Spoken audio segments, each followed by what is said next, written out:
नमस्कार बच्चों। जैसा कि आप सभी को मालूम है, हम लोग बुद्धि के सिद्धांत कर रहे थे और कल हमारा एक यूनिफैक्टर जो थ्योरी थी वो हम लोग कर चुके थे। आज हम करेंगे टू फैक्टर थ्योरी, बुद्धि का द्वितत्व सिद्धांत। बुद्धि का द्वितत्व सिद्धांत, द्वितत्व सिद्धांत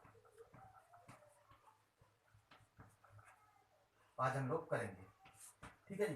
द्वितत्व की बात करते हैं। जैसे कल हम लोगों ने किया था यूनिफैक्टर थ्योरी, यानी कि बुद्धि एक तत्व है, बुद्धि में कोई अलग तत्व नहीं होते, बुद्धि का एक वही तत्व है जिससे बुद्धि सभी कार्य करती है। इसी प्रकार यहाँ पर स्पीयरमैन ने 1904 में, चार्ल्स स्पीयरमैन ने 1904 में 1904, ठीक है, 1904 में चार्ल्स स्पीयरमैन ने बुद्धि का सिद्धांत दिया था, बुद्धि का द्वितत्व सिद्धांत दिया था। आप लोगों को एक चीज और बता दूं, जैसा कि हम लोगों ने कल भी लिखा था कि बुद्धि का जो एक तत्व सिद्धांत था वो किसने दिया था? बिने ने दिया था। परंतु बिने से पहले द्वितत्व सिद्धांत चार्ल्स स्पीयरमैन ने 1904 में दे दिया था। ठीक है जी। परंतु बुद्धि के द्वितत्वीय सिद्धांत को माना नहीं गया था जब तक बुद्धि का एक तत्वीय सिद्धांत नहीं आया था। इनका प्रकाशन बाद में हुआ था, इसलिए बुद्धि का द्वितत्वीय सिद्धांत 1904 में प्रकाशित हुआ था, 1904 में बना था। ठीक है जी। इसमें बुद्धि के द्वितत्व बताए गए हैं कि बुद्धि दो तत्वों का समूह है। जैसे यूनिफैक्टर थ्योरी में तो एक तत्व बताया गया था कि बुद्धि सभी एक ही तत्व से कार्य करती है। व्यक्ति सोचता है तो भी बुद्धि एक ही कार्य करती है, चलता है तो भी एक ही कार्य करती है, कुछ खाता है तो भी, कुछ न्यूमेरिकल एबिलिटीज करता है, न्यूमेरिकल काम करता है तो भी एक ही है, परसेप्चुअल एबिलिटीज है तो भी एक ही है। तो बुद्धि एक ही तत्व है। परंतु बुद्धि के दो तत्वीय सिद्धांत में इस बात को नकार दिया गया, क्योंकि इन्होंने कहा, स्पीयरमैन ने कहा, बुद्धि एक तत्व कभी भी नहीं हो सकती। बुद्धि का जो एक तत्व होता है वो तो अगर बुद्धि एक ही तत्व है तो सभी व्यक्तियों के अंदर बुद्धि एक जैसी क्यों नहीं है? एक व्यक्ति में बुद्धि कम है, एक में ज्यादा है, एक में अच्छी है, एक में बुरी है। ऐसा क्यों है? अगर बुद्धि सभी में एक जैसी है तो, है ना? और अगर एक ही तत्व है तो फिर तो सब में बराबर होनी चाहिए। इसलिए बुद्धि का जो दो तत्वीय सिद्धांत है वो इस बात को मानता है कि बुद्धि में दो तत्व पाए जाते हैं। एक तो होता है जी फैक्टर और एक होता है एस फैक्टर। जनरल फैक्टर और S factor means specific factor. अब जी फैक्टर क्या है और एस फैक्टर क्या है, सबसे पहले तो ये समझना जरूरी है। जी को सामान्य और एस फैक्टर को विशिष्ट। सामान्य तत्व और विशिष्ट तत्व, बुद्धि दो तत्वों का योग है, एक में सामान्य तत्व और दूसरे में विशिष्ट तत्व। इन दो तत्वों से मिलकर बुद्धि बनी है ना? अब सामान्य तत्व क्या है? सामान्य तत्व का मतलब होता है कि एक व्यक्ति, अगर कोई पढ़ा लिखा व्यक्ति है या एक अनपढ़ व्यक्ति है, दोनों के व्यवहार में डेफिनेटली अंतर होता है। पढ़े लिखे व्यक्ति के व्यवहार में, अनपढ़ व्यक्ति के व्यवहार में, दोनों के व्यवहार में अंतर पाया जाता है। परंतु जो एक अनपढ़ व्यक्ति है, व्यवहार तो उसका भी कुछ ना कुछ होगा, और जो एक पढ़ा लिखा व्यक्ति है उसका व्यवहार कुछ अच्छा होगा। बोलने की क्षमता की बात करें, बोलने की योग्यता की बात करें, एक अनपढ़ व्यक्ति भी बोलता है और एक पढ़ा लिखा व्यक्ति भी बोलता है। अनपढ़ व्यक्ति उतना अच्छा नहीं बोल सकता जितना पढ़ा लिखा व्यक्ति बोल सकता है। तो यहां पर एक चीज आई कि जो जी फैक्टर है वो सभी में होता है, यानी कि स्पेसिफिक होने के लिए, विशिष्ट होने के लिए जनरल फैक्टर का होना जरूरी है। जो एक पढ़ा लिखा व्यक्ति है वो भी कल उसके पास भी अगर जी फैक्टर नहीं होता, अगर उसके पास जनरल एबिलिटीज नहीं होती, तो वो स्पेसिफिक की ओर कभी नहीं जा पाता। यानी स्पेसिफिक, जर्नल टू स्पेसिफिक इसमें चलना है। तो जर्नल, जब व्यक्ति के पास जर्नल एबिलिटीज होंगी तभी वो स्पेसिफिक एबिलिटीज की ओर जा सकता है।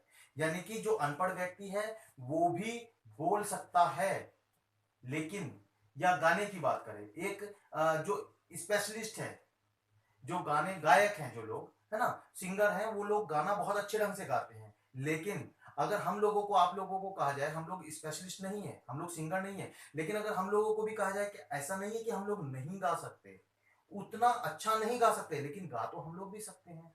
तो डेफिनेटली जी फैक्टर तो हम सभी में होता है, गा तो सभी सकते हैं, लेकिन एस फैक्टर, स्पेसिफिक वे में गाना, वो एस फैक्टर होता है। यानी कि जी फैक्टर से ही एस फैक्टर आता है, और जी फैक्टर यानी कि सभी में पाया जाता है। अब बात करते हैं जी एस फैक्टर क्या है? स्पेसिफिक, विशिष्ट योग्यता, कि एक व्यक्ति किसी कार्य को कितना विशिष्ट ढंग से करता है। खाना बनाना, खाना सभी बना सकते हैं, लेकिन एक व्यक्ति विशिष्ट ढंग से बना सकता है ना? कंप्यूटर चलाना, कंप्यूटर बहुत लोग चला सकते हैं, लेकिन एक व्यक्ति उसकी विशिष्ट चीजों के बारे में जानता है, उसके पास विशिष्ट ज्ञान है कंप्यूटर से रिलेटेड, तो वो विशिष्ट योग्यता कहलाती है, जनरल सभी में और स्पेसिफिक कुछ लोगों में। तो अब यहाँ पे बात करते हैं कि जी फैक्टर और एस फैक्टर। यहाँ पर हम जो जी फैक्टर हमने बताया वो सभी में होता है, परंतु एस फैक्टर सभी में हो ऐसा पॉसिबल नहीं है, और प्रत्येक व्यक्ति में अलग भी हो सकता है। जी फैक्टर भी सभी व्यक्तियों में व्यक्तिगत विभिन्नता के अनुसार अलग हो सकता है, परंतु एस फैक्टर भी व्यक्तिगत विभिन्नता के अनुसार अलग हो सकता है। अब यहाँ पर बात करते हैं कि एस फैक्टर किस तरह से है। S factor S1, S2, S3, S4, यानी कि एस फैक्टर कितने भी हो सकते हैं। एक व्यक्ति अच्छा गाना गा सकता है, एक व्यक्ति अच्छी टीचिंग भी कर सकता है, एक व्यक्ति अच्छा श्रोता भी है, एक व्यक्ति अच्छा कम्युनिकेशन भी कर सकता है। तो ये सारे एस फैक्टर प्लस हो सकते हैं। S1, S2, S3, S4, S5, S6 कितने भी हो सकते हैं, ठीक है जी। परंतु दो S1 और S2, इन दोनों के बीच में ये वाला जो पोर्शन है ये जी फैक्टर में आता है। S1 और S2 के बीच का जो पोर्शन है ये किस में आता है, जी फैक्टर में, यानी कि इसमें और इसमें थोड़ा भाग जी फैक्टर का भी है। अगर व्यक्ति स्पेशल सिंगिंग करता है, डांसिंग करता है, वो सिंगिंग भी करता है और डांसिंग भी करता है, लेकिन विदाउट जी फैक्टर वो नहीं कर सका। जी फैक्टर तो व्यक्ति जन्मजात लेकर पैदा होता है, परंतु एस फैक्टर वो विशिष्ट योग्यता है, वो व्यक्ति प्राप्त कर सकता है। जी फैक्टर प्राप्त नहीं कर सकता, वो जनरल एबिलिटीज है जो व्यक्ति जन्म से लेकर पैदा होता है, परंतु एस फैक्टर विशिष्ट योग्यता है, व्यक्ति जन्म के बाद भी अर्जित कर सकता है, समाज से, वातावरण से, लोगों से वो अर्जित कर सकता है। यानी हम कह सकते हैं जी फैक्टर जन्मजात और ये अर्जित की जा सकती है। परंतु इसका जो एक एस फैक्टर और दूसरे एस फैक्टर के बीच में जो यहाँ पर हमने जोड़ दिखाया ये जी फैक्टर है कि दोनों एस में या कितने भी एस हो उनमें जी फैक्टर का कहीं ना कहीं अंश जरूर होता है। तो लिख लीजिए इसके बारे में थोड़ा सा। यह सिद्धांत चार्ल्स स्पीयरमैन ने 1904 में दिया था, जिसमें उन्होंने बुद्धि को दो तत्वों में विभाजित किया है। उनके अनुसार बुद्धि दो तत्वों का समूह है, नंबर 1 जी फैक्टर, नंबर 2 एस फैक्टर। सामान्य कारक और विशिष्ट कारक। सामान्य कारक क्या है, सामान्य कारक की कुछ विशेषताएं लिख लीजिए। सामान्य कारक की विशेषताएं हैं, यह जन्मजात योग्यताएं होती हैं। फिर लिखिएगा यह हमेशा स्थिर रहती है, इन्हें घटाया बढ़ाया नहीं जा सकता। यह हमेशा स्थिर होती है, इन्हें घटाया बढ़ाया नहीं जा सकता। यह व्यक्तिगत विभिन्नता के अनुसार प्रत्येक व्यक्ति में अलग हो सकती हैं। ठीक है जी, नेक्स्ट लिखिएगा जिस व्यक्ति में जी फैक्टर अधिक होता है वही व्यक्ति जीवन में अधिक सफलता प्राप्त करता है। ये भी लिख लीजिएगा। और इसके बाद लिखिएगा एस फैक्टर के बारे में लिखिएगा, ये अर्जित भी होती हैं तथा जन्मजात भी होती हैं, यानी कि इन्हें अर्जित किया जा सकता है, वो सिर्फ जन्मजात होती है, इन्हें अर्जित भी किया जा सकता है। ठीक है जी, नेक्स्ट लिखिएगा यह व्यक्तियों में अलग अलग मात्राओं में पाई जाती है। सिंगर भी 5 सिंगर हैं, जरूरी नहीं है कि सभी बहुत अच्छी सिंगिंग कर सके, सिंगर जरूर है लेकिन हो सकता है आपको किसी एक की सिंगिंग बहुत ज्यादा अच्छी लगती है ना।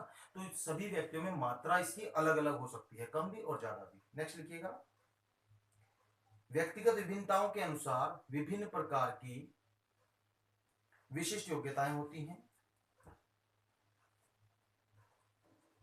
जिन व्यक्तियों में विशिष्ट योग्यताएं अधिक होती हैं वह उसी में निपुणता प्राप्त करता है, यानी दक्षता प्राप्त करता है। जिस व्यक्ति में जिस फील्ड में विशिष्ट योग्यताएं अधिक होती है वह उसमें निपुणता प्राप्त करता है। एक व्यक्ति के अंदर सामान्य योग्यता है और उसके साथ साथ उसकी विशिष्ट योग्यता टीचिंग में भी थोड़ी होती है, तो वो टीचिंग के फील्ड में निपुणता आसानी से प्राप्त कर सकता है।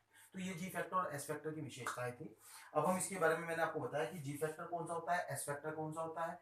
जी फैक्टर जो सामान्य और एस फैक्टर जो स्पेसिफिक विशिष्ट, और दो एस फैक्टर में जो बीच में हमने देखा ये हमारा जी फैक्टर होता है। और मैंने आपको बताया कि S factor 1, S factor 2, S factor 3, S factor 4, S factor 5 ये कितने भी मल्टीपल हो सकते हैं। ठीक है जी, इसके बाद हम लोग करेंगे three factor theory. Three factor theory ये भी स्पीयरमैन ने ही दी थी और अपने कार्य करने के यानी 2 फैक्टर थ्योरी के 7 साल के बाद, 7 और 4 11, यानी कि 1911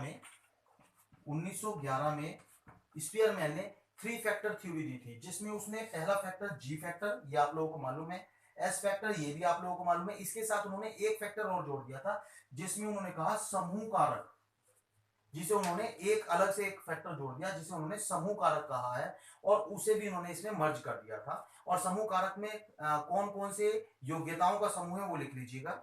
लिखिएगा नंबर 1 शाब्दिक योग्यता,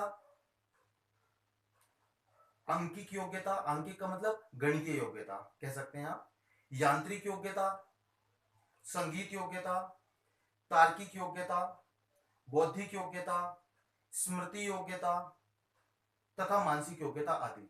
इन सभी योग्यताओं के बारे में भी इन्होंने कहा कि ये सभी योग्यताएं भी जी फैक्टर और एस फैक्टर के साथ साथ इन्होंने अपनी ही थ्योरी में अमेंडमेंट्स किए, चेंज किए। इन्होंने पहले 2 फैक्टर बताया और बाद में इन्होंने ही अपनी थ्योरी को 3 फैक्टर में बता दिया, जी फैक्टर प्लस एस फैक्टर और प्लस ग्रुप फैक्टर। ठीक है जी। तो इन्होंने उसमें समूह के बारे में बता दिया कि ये समूह भी कहीं ना कहीं अलग से काम करता है, जी फैक्टर एस फैक्टर के साथ साथ ये भी समूह भी काम करता है। तो ये हमारी 2 फैक्टर और 3 फैक्टर थ्योरी है जो कि स्पीयरमैन ने दी थी। स्पीयरमैन ने 1904 में 2 फैक्टर और 1911 में 3 फैक्टर थ्योरी दी थी। ठीक है जी। तो आज के लिए इतना ही। उम्मीद है कि आप लोगों को समझ में आया होगा। कल हम लोग करेंगे इसमें बहुकारक और समूह कारक सिद्धांत, उनके बारे में चर्चा करेंगे। थोड़ा सा आप लोग ध्यान से देकर पढ़िएगा, तो उम्मीद है कि आप लोगों को समझ में आएगा। बहुत बहुत धन्यवाद।